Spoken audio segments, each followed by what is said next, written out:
por qué muchas veces impacta más la imagen que la palabra escrita, Claro. como si es que eso se conjuga además con todo un lenguaje que se ha trabajado en la cinematografía, de poder hacer que algo tenga un impacto a nivel lingüístico o cómo se interpreta, por cómo se presenta en pantalla, cómo se trabajan los personajes. Es ya una experiencia mucho más densa de lo que puede ser, no sé, de repente mirar una pintura o un libro muy masticado para el lector. O sea, tú en la cinematografía puedes tener obras tremendamente complejas, tremendamente, no sé, por el típico meme que puede ser de la película de cine checoslovaco en blanco y negro que dura 9 horas, versus, no Con los sé, siete samuráis de Akira Kurosawa, sí, sí, un una poquito menos, pero película de, no sé, en 3D con muchas luces y que está para un público infantil. claro. Hola a todos, bienvenidos a un nuevo capítulo de Libros Independientes. En esta ocasión tenemos un interesante invitado, José Joaquín Durán, que es justamente historiador y magíster en periodismo. Historiador, ¿cierto? Si es que, no me haya equivocado, pero por sobre todo, escritor, que eso es lo que estamos conversando fuera de cámara hace un momento. Bienvenido, muchas gracias por estar con nosotros. Muchas gracias Viviana acá por el espacio, también a Librería Chema, muy agradecido de estar acá.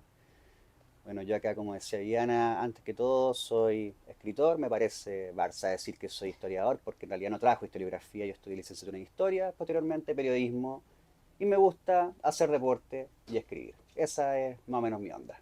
Así, directo, conciso y preciso. Yo justo te iba a preguntar y que nos dieras un poquitito algunos detalles de quién eres tú, a qué te dedicas. Y también quería preguntarte, por sobre todo, si te gusta tanto la escritura, ¿por qué igual te gustó la idea de estudiar historia? ¿Por qué te gustó, digamos, meterte también en la parte deportiva? Porque me contabas acerca del deporte. Y uno diría, son complementarios, son muy diferentes. ¿Cómo llegas a todo eso? A hacer como ese conjunto de cosas que tú practicas y las que tú te estás dedicando, como el deporte que me estás mencionando, que son justamente, Ujú. me comentaste, se me olvidó el nombre de la... Jiu-jitsu, calistenia. Eso, no, pero dijiste otra cosa más también. Fue una de las cosas que tú estuviste investigando y me llamó la atención, pero eso, bueno, posteriormente lo vamos a hablar. Pero, ¿por qué te metiste tanto en esa área de la narración y no tanto a la de la historia? Es que eso, Viviana, yo diría que la gente hoy en día tiende mucho a burocratizarse y autoburocratizarse para muchas cosas. ¿En qué sentido? En el sentido de decir, chuta, yo quiero, no sé, ser escritor, tengo que estudiar letras. Ujú. Yo quiero ser artista, tengo que estudiar licenciatura en artes. Yo quiero ser músico, chuta, tengo que entrar al conservatorio, qué sé Claro. yo. ¿Es realmente necesario eso? O sea, tú tienes en la historia un montón de personajes, de mentes virtuosas, gentes muy talentosas que nunca estuvieron en una academia, nunca ¿Cierto? estuvieron en realidad ligadas a una especie como de movimiento artístico literario. Entonces yo creo que también muchas veces puede que sea un poco incluso de miedo de decir, chuta, si es que yo aprendo una herramienta más, yo obtengo un conocimiento que está un poco más allá, yo sí voy a poder ser eso, en vez de partir haciendo las cosas y yendo ahí a la acción. Yo te diría que ahí quizá una gran tensión en mi vida fue tener por una parte una beta muy reflexiva, teórica y otra volcada hacia la acción. Ujú. Y yo creo que solamente ahora, a mis 33 años, lo estoy compatibilizando bien. Perfecto. Por eso es que hay esta oscilación entre escribir y hacer deporte y Ujú. deportes que son para la gente violentos. No, lo encuentro Pero interesante, igual me gustó. sí, pero o sea, generalmente, o sea, alguien tú le dice, no sé, un tacarraya combos, ¿cuál idea? De hecho, eso fue parte de mi reflexión con la que yo hice hace poco una crónica sobre Sambo, que es Eso es lo que te quería preguntar. un arte marcial soviético, Ujú. que lo crearon a principios de la Unión Soviética porque necesitaban una disciplina que permitiese que los soldados se manejaran en el combate cuerpo a cuerpo. No Entonces, conocía esa es un disciplina. deporte que mezcla muchas tradiciones deportivas de, no sé, Tajikistán, Uzbekistán, lucha griega, pancración, y todo eso lo mezclaron para hacer una disciplina del ejército soviético. Ah, mira. Bueno, entonces aquí yo dije, me interesa hacer un mapeo de las disciplinas que practica la gente en Santiago, Ya. en Chile, y por qué lo hacen. Entonces yo ahí partí esa crónica con una pregunta propia, que es decir, ¿por qué alguien querría salir de la pega con frío e ir a pegarle a alguien o que le peguen? ¿Cuál es la idea de eso? Y qué Porque, descubriste ahí, por o sea, yo ejemplo? eso lo disfruto, pero es una pregunta No, no, igual no, no. retórica. Sí, no, entiendo, pero tú practicas otro tipo de técnicas. Pero, por ejemplo, Sí. cuando conociste a la gente que practicaba sambo, ¿qué era lo que te decían, por ejemplo, cuando tú O les sea, preguntabas eso? siempre es como ir a visitar una especie como de país vecino, porque uno respeta ahí sus Ya. tradiciones, su formas de combate, pero uno tiene las suyas de su base. Ujú. Entonces siempre está la talla, pero es que ustedes, no sé, os pelean en el piso. Y no, pero es que a ustedes les falta hacer este tipo de técnicas. Entonces como que siempre hay una especie como de celo y de competencia como buena onda deportiva entre cada una de las disciplinas. Una pequeña rivalidad, sí, Una de pequeña, técnicas. gran rivalidad de repente a veces también. Entonces a mí lo que me interesa es como alguien ajeno a ese mundo, ir a explorarlo, Ujú. ir a entrenar con ellos y también pelear con ellos. Pues, o sea, Sí. aunque yo perdiese, para mí la experiencia era importante de cómo hacer una proyección, cómo verte frente a alguien que quizá pesa 30 kilos más que tú. Mm. Yo creo que es bueno ponerse ahí como a prueba con ese tipo de cosas. ¿Y esas crónicas dónde las publicas Las tú? publico yo en una revista que tenemos con unos ¿Cómo amigos se llama? que se llama revistaentrelíneas.cl y en ¿Ya? Instagram también nos pueden buscar como Revista Entre Líneas. Perfecto. Trabajamos harto crónicas vivenciales, ensayos teóricos, ensayos literarios y también hay como un cuento estético propio. Ya. Y Pero ahí ahí para encuentras de cerrar todo tipo igual, de temas. todo tipo de temas. Perfecto. Para cerrar ya el tema como de Sambo, de esta reflexión que yo hacía al principio, al final la conclusión es que hay gente que no necesita regularse con talleres de cerámica, con tejido o parloteando en terapia. Hay gente que necesita hacer deporte, pelearse con alguien y eso es suficiente. Como Ujú. que son simplemente dos formas de poder convivir con su vida. Es una manera de mantenerse bien físicamente y además también como botar quizás un poco de estrés Por al supuesto, o entrenarse de sea, esa manera tan fuerte. Claro, tú decías violento. Quizás para algunos pueda parecer violento, pero al hombre le gustan digamos, los deportes de contacto, donde a veces hay pelea, de repente hay roce, cada uno quiere imponer su estilo, pero creo que es algo normal, eso es algo que yo por lo menos vi bastante cuando yo era más chica y se notaba en mis compañeros que a ellos les gustaba ese tipo yo creo que esa es una de cosas. intención muy sana y llana, pero que se ha ido coartando. Yo creo que desde que yo soy chico siempre ha sido como la idea, como no sé, pues a nivel de colegios, de formación básica en los niños, o sea, como que se les inculca, ¿no? Pues que tienen que, no sé, expresar sus sentimientos, que tienen que ser más empáticos. No digo que eso esté mal, de plano. Claro. Pero no sé, pues ven a alguien que es medio, no sé, disruptivo y ¿cuál es la respuesta? Mandarlo a la psicopedagoga, a la psicóloga del colegio, Mm, que se medicalice con, no sé, Ritalino, qué sé Ritalin. yo, porque son personas que nos están ajustando a esta idea donde todos tienen que estar uniformados, Claro. tranquilos y como con esta especie como de autolimitación que tienen. Entonces, la gente ahora que hace no busca este tipo de deportes en masa, se mira con sospecha incluso. Yo creo Ujú. que hubo mucho tiempo en donde como que la gente como que fuese al gimnasio y hiciese cosas, era como mirado incluso con sospecha. Claro. Pero ahora se ha vuelto un poco más validado, como Ujú. lo fue como hace tanto tiempo, desde milenios quizás, en donde siempre ha habido algo de actividad física ligada a la vida del ser humano. Porque uno piensa, esta vida de oficina, en donde uno tiene su casa, va a una Ujú. oficina, trabaja, ¿cuántos años tendrá? ¿100 años? Antes que hacía la sociedad desde que el hombre es hombre. Trabajaba la tierra, Sí, tenía que ir a la guerra, tenía sí. que, no sé, ir a largas marchas de una región a otra, Ujú. tenía que pasar temporadas arando, cosechando.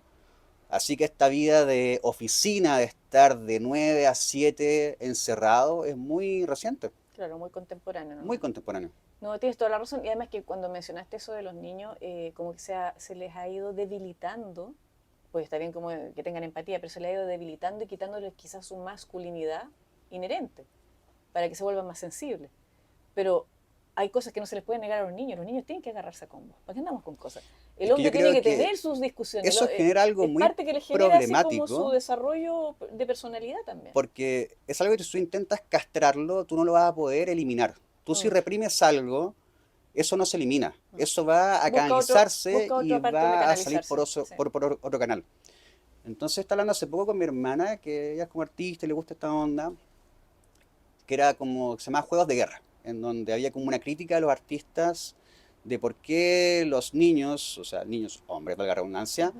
como que le gustaban las cosas de las armas, de hacer fuertes, de no sé, de fingir que se disparan y la cuestión. Y este artista decía, no, que eso fue algo que a mí me hizo mucho daño, que yo como que me sentí muy incómodo.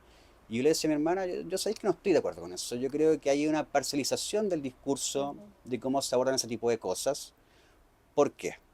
Porque si es que tú eliminas la posibilidad de que haya una violencia legítima, tú lo que haces es hacer que todas esas personas, sobre todo hombres que tienen Ujú. esos impulsos, los canalicen, por ejemplo, a ser barras bravas, Claro, a ser soldados de narcotráfico, exacto. a ser pandilleros. o hacer cualquier otra cosa de desviación Ujú. antisocial de lo que puede ser algo positivo. Exacto. Y pueden ser captados también si son muy jóvenes por ciertos grupos que los podrían ocupar para que fueran Por sus supuesto que guerrilleros sí. urbanos. Y hablando de eso, eh, también me gustaría saber cómo llegas a este libro, que es lo que tenemos que hablar, pero no le vamos a hacer spoiler a la gente para que compren el libro, obviamente, y lo encuentren acá justamente en Chema Librería, Por que se supuesto, o llama, sea, el libro es buenísimo, lo escribí yo, así que con eso no ya, tenga ningún problema. obviamente, es buenísimo. Mira, se llama Cartografía del Poder Simbólico, el cine como ensamblaje ideológico en la cultura contemporánea. Como estábamos hablando del tema de cómo a los niños los estaban tratando de influenciar de cierta manera para que fueran contra su naturaleza masculina. En el caso, por ejemplo, de cuando tú estás viendo lo que es el cine como ensamblaje ideológico en la cultura contemporánea, yo te lo preguntaba hace un rato afuera, pero tú, fuera de cámara, pero tú me decías que no necesariamente era así. ¿Hay una influencia del cine, por ejemplo, con respecto a los roles también?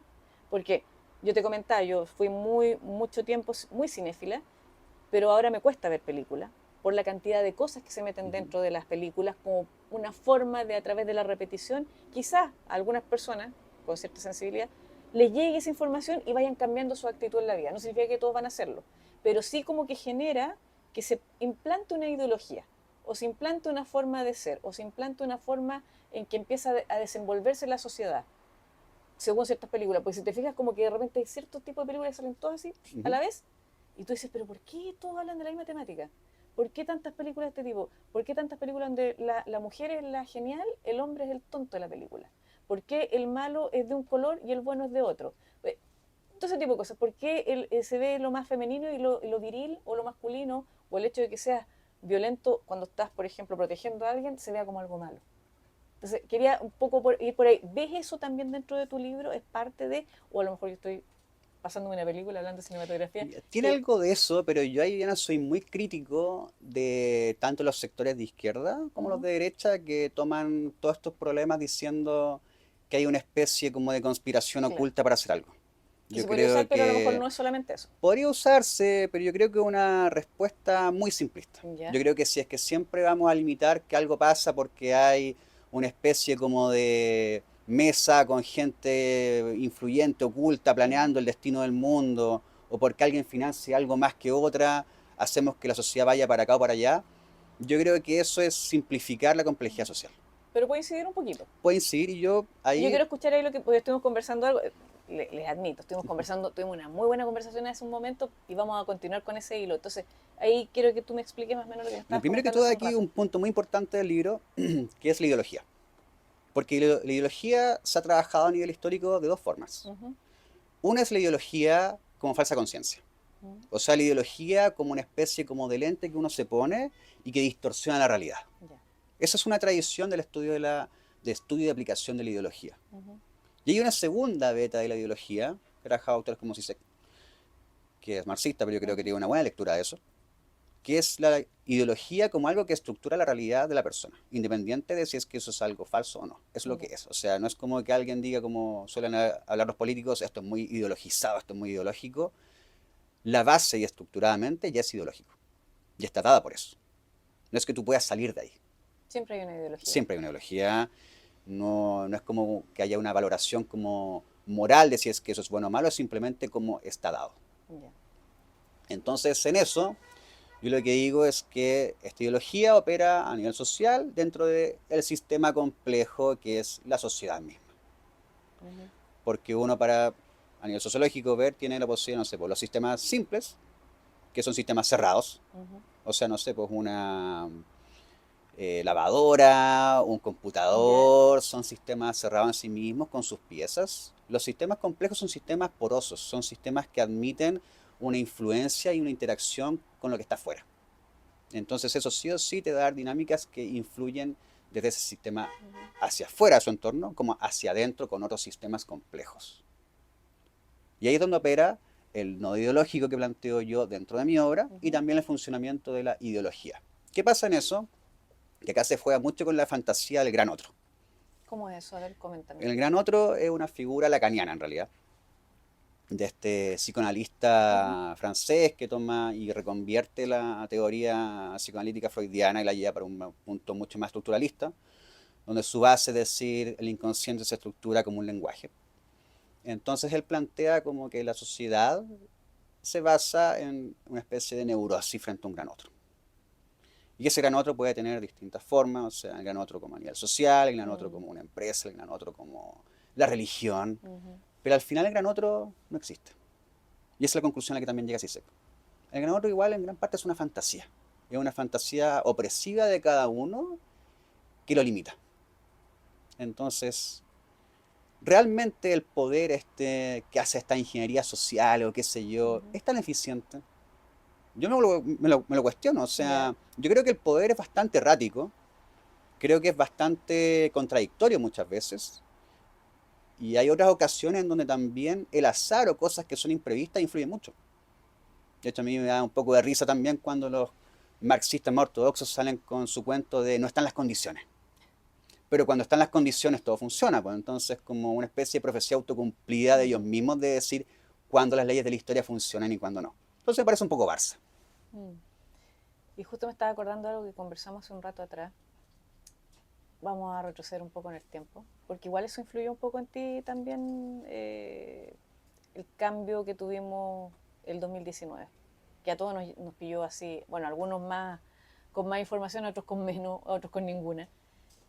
¿Eso de alguna manera también te influyó en tu forma de escribir, al ver ese cambio radical en nuestra sociedad, de ver cierto orden a que vinieran hordas que nos destruyeron todo, digamos, nuestro sistema o nuestra forma de vida cotidiana? Yo diría que en eso, Diana, siempre hay un orden que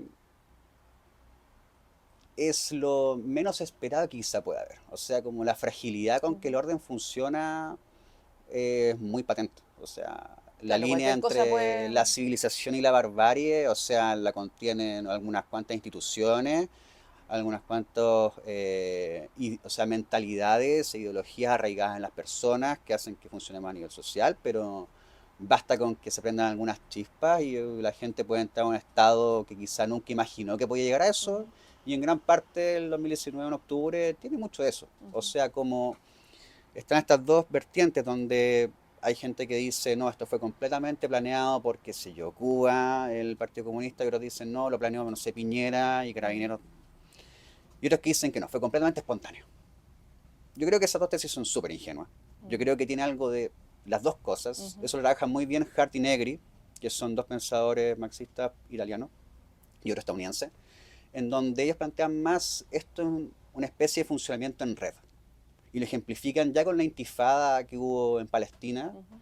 contra Israel en los años 90, Sí. en donde no es que sea una cosa o la otra, o una cosa o la otra.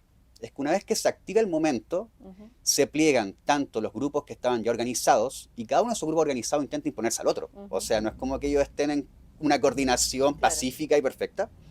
Y la gente que tiene una animosidad o un deseo que es proclive a eso, también se pliega. Mm.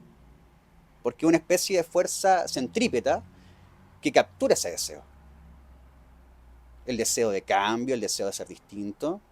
De hecho, también trabajo en eso en parte en el libro, Ujú, que es cuál es el elemento base que se trabaja a nivel social para desplegar la ideología, que yo tomo la ideología ahí como un punto que captura tanto el poder en una lectura Foucaultiana y el deseo en una lectura de Luciano.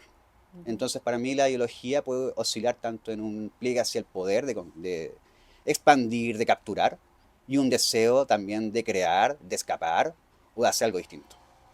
Ahí me acordé de lo que estábamos hablando recién de lo de la pelea. Por ejemplo, ahí también se puede capturar a estos mismos chicos que estábamos comentando, que si no tienen un lugar donde poder dirigir su energía, se pueden convertir en piezas de esa misma revolución de la que O estamos sea, conversando. eso casi que es como, no sé, una ley newtoniana de que la energía no se crea ni, o sea, no, la materia no se crea ni se destruye, solamente se transforma. Bueno, Ujú, una especie de idea así parecida, como tú no vas a eliminar las cosas reprimiéndolas. Tú lo que vas a hacer es que exploten de una manera más indeseada quizá de cómo ujú, ya funcionan. Entonces, no sé, pues en el caso del feminismo, si es que claro. tú criminalizas la masculinidad y que prácticamente como que la masculinidad no es que tenga que reformarse, sino que de plano es mala, tú lo que vas a tener son hombres pusilánimes, deconstruidos, que no son por eso menos predadores, Claro. sino que utilizan estas tácticas blandas, estas tácticas como desagradables, como de El maricón aliade. sonriente, El ¿cachai? aliade. El aliade, pero que no es menos opresivo que lo que puede Mm, ser alguien como que explícitamente es violento, qué sé yo. exacto. No, bueno, se ha descubierto también de varias de esas personas que andan en las marchas apoyando a las feministas, se descubría después que eran golpeadores de polola, los denunciaban, y ellos se esconden ahí justamente en estos movimientos, haciéndose pasar también por tipos que son, entre comillas, más emotivos, menos machistas, menos, no sé, cosas raras Muy que en ocurren. parte trabajo también este ensayo literario que yo te comentaba, que también está Ah, en la revista, sí, me que comentaste, sí, se llama cuéntanos a todos porque, para que sepan, para que sepan. Gestión del Trauma SA, se llama ese Porque hace, ensayo. una cosa, él hace muchas cosas. Es decir, el libro se lo estamos presentando para que lo vengan a conseguir y así conozcan cómo es la forma de escribir de nuestro autor que tenemos hoy día. Pero además de eso están las crónicas y también tienes otros escritos anteriores. Así que, por favor, coméntale al Sí, público. o sea, este puntualmente en el que yo trabajo de Gestión del Trauma SA es una mirada bien crítica en realidad a cómo funciona la terapia como gran excusa Mm, de las generaciones actuales. mm, O sea, yo aquí parto como en este texto diciendo, en algún momento Sigmund Bauman planteó que las relaciones ahora son líquidas. mm.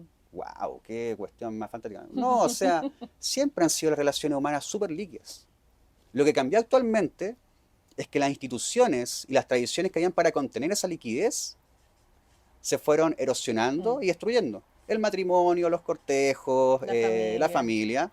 Entonces tú los con roles, eso mujer, hombre, eliminas lo hijo. que contenían esas cosas. Mm. Y lo que tú tienes ahí, una vez que eso queda abolido, son relaciones humanas que funcionan como recursos humanos. Uf.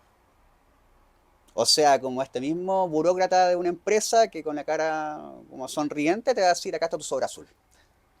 Porque tu proyecto no me suma emocionalmente a mi microempresa emocional. Mm, Entonces, ¿qué hacen acá? Estiran el chicle, mantienen las cosas en la ambigüedad y se mantiene una neurosis permanente. mm, En esta especie como de nunca cerrar nada porque quizás siempre puedo sacarle yo el provecho a algo. exacto. Y también creo que hay algo un poco perverso también en eso, que es gente que se siente muy validada con su propio trauma. Exacto, sí, sí, sí. Entonces, hay gente que, no sé, va a terapia, pero no va a terapia porque ellos quieran sanar. Es porque ellos tienen el goce de que si ellos siguen lamiéndose su herida, Mm. nunca cicatriza. Y es algo suyo. Es decir, en el fondo se quieren afirmar en su trauma para Quieren afirmar considerarse su especial, trauma. porque lo hablamos antes de comenzar, acordándome un poco eso de que ahora todos, por ejemplo, tienen algún tipo de problema. Exacto. Todos tienen autismo y con eso no va en contra de la gente que tenga real autismo, sino que ahora todos quieren ser autistas.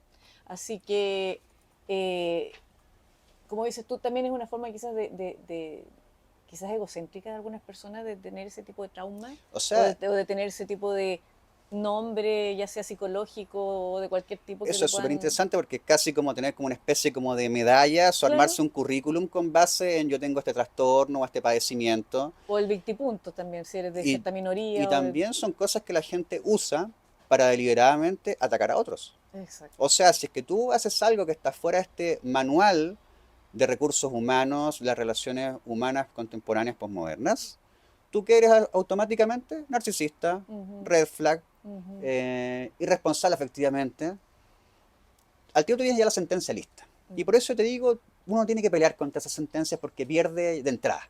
Uno tiene que decir, yo no estoy para estar con este tribunal, yo estoy en desacato. Porque si no, estás capturado igualmente por ese discurso. Mm. Eso como parte en realidad también de lo escrito.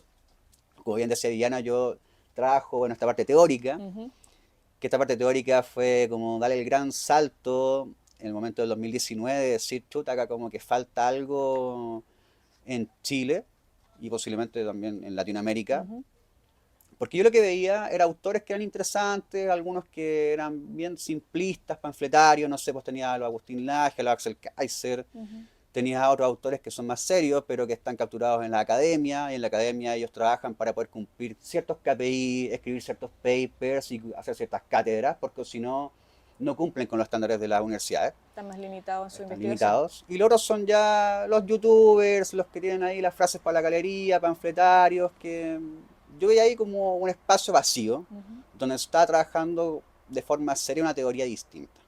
Hay muchos comentaristas de autores de otros países, hay muchos que copian estilos de otros personajes también que hay ujú, tanto en YouTube como en las letras. ujú. Yo decía, yo en realidad como que si es que nadie hace algo distinto, lo voy a hacer yo. Excelente. Oye, y acá, si me permites, puedo leer el índice como para que la Sí, gente por sepa de qué supuesto. se trata el contenido del libro, porque dijiste está en dos partes. Sí, dos En partes. la primera, bueno, está la introducción y en la primera parte dice capítulo uno fundamentos teóricos, capítulo 2 ideología y hegemonía, capítulo 3 cultura, imagen y medios, capítulo 4 cinematografía e ideología. De ahí dice cierre conceptual y pasamos a la segunda parte, dice la cinematografía como nodo ideológico. Capítulo 6 propaganda y cinematografía. Interesante eso, lo de la propaganda, después lo vamos a conversar. Si nos queda tiempo todavía, supongo, nos dice ahí por interno. Después dice capítulo 7 transgresión y cine. Capítulo 8 cine de la descolonización. Interesante, quiero que me menciones después eso porque me llamó la atención. Capítulo 9 cine de las disidencias sexuales. Referencia bibliográfica. ¿Tendrá algo que ver con lo del cine que hicieron la otra vez acá? No me digas que tiene relación con eso.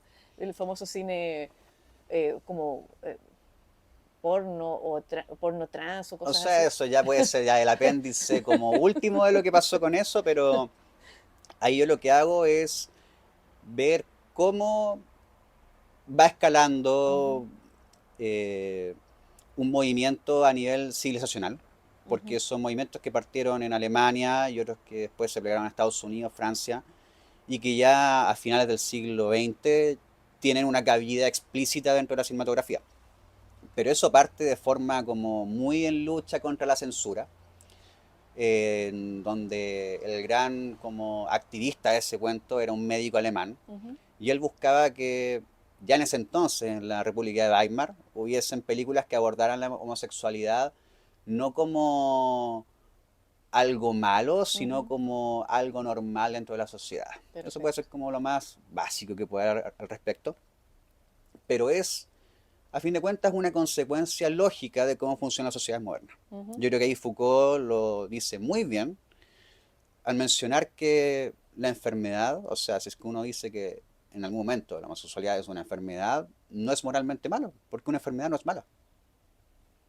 Mm. Distinto es como era visto en la época de la época medieval, Ujú. donde no habían homosexuales como tal, sino que había sodomía. O sea, ese Claro. era un pecado.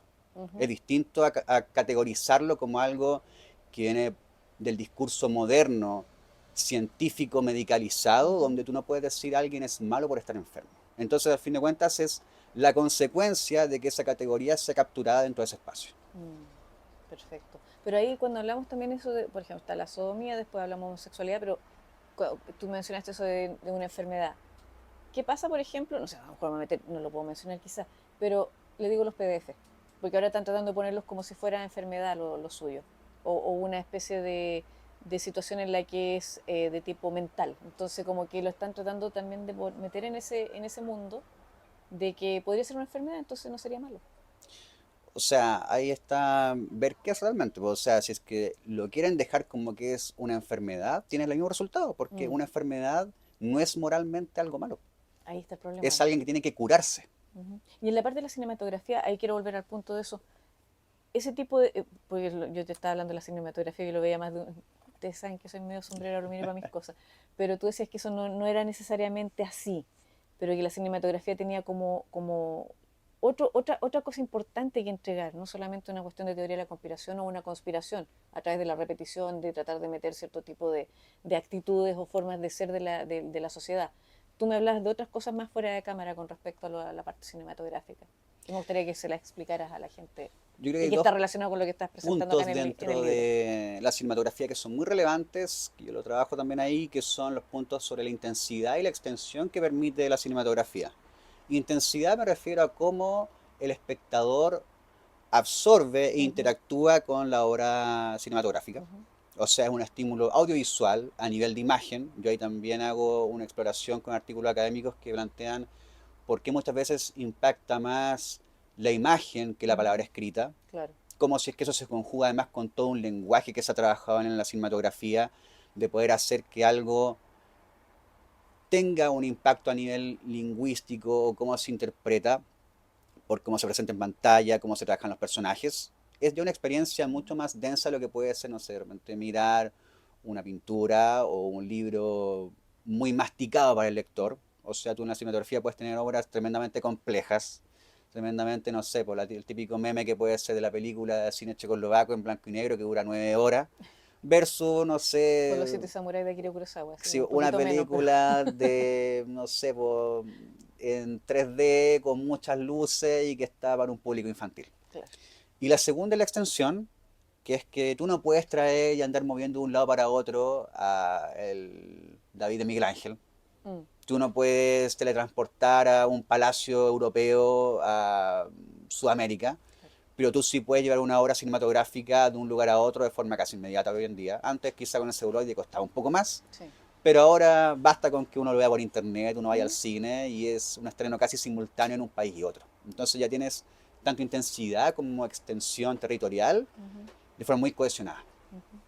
No, y lo otro que yo había hablado del cine, por ejemplo, que se puede ocupar para propaganda también, pero tú hablabas también del cine, estoy hablando de cosas que hablamos fuera de cámara por si acaso, entonces por favor voy a tratar de llevar el hilo allá. Em,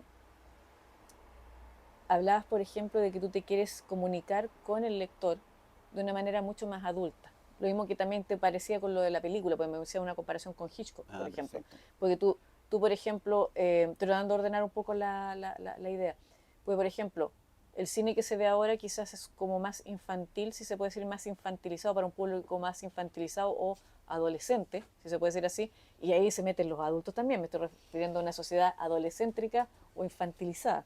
Entonces, como que tú decías que el cine ahora como que no te deja de repente pensar o que tú saques tus propias conclusiones y me lo comparabas, por ejemplo, con las películas de Hitchcock. Sí, ahí yo no creo así tampoco como que hay solamente películas malas ahora, yo creo que ahora hay No, no, sí hay de películas todo. muy buenas. Yo Pero casi no voy al cine sí, ahora, yo pero... estoy muy de acuerdo con una frase de Hitchcock en donde él comentaba que miraba con mucha sospecha cómo podía desplegarse la cinematografía en el futuro en el que estaba él, ahí era como, no sé, por los 60 los 70 Claro.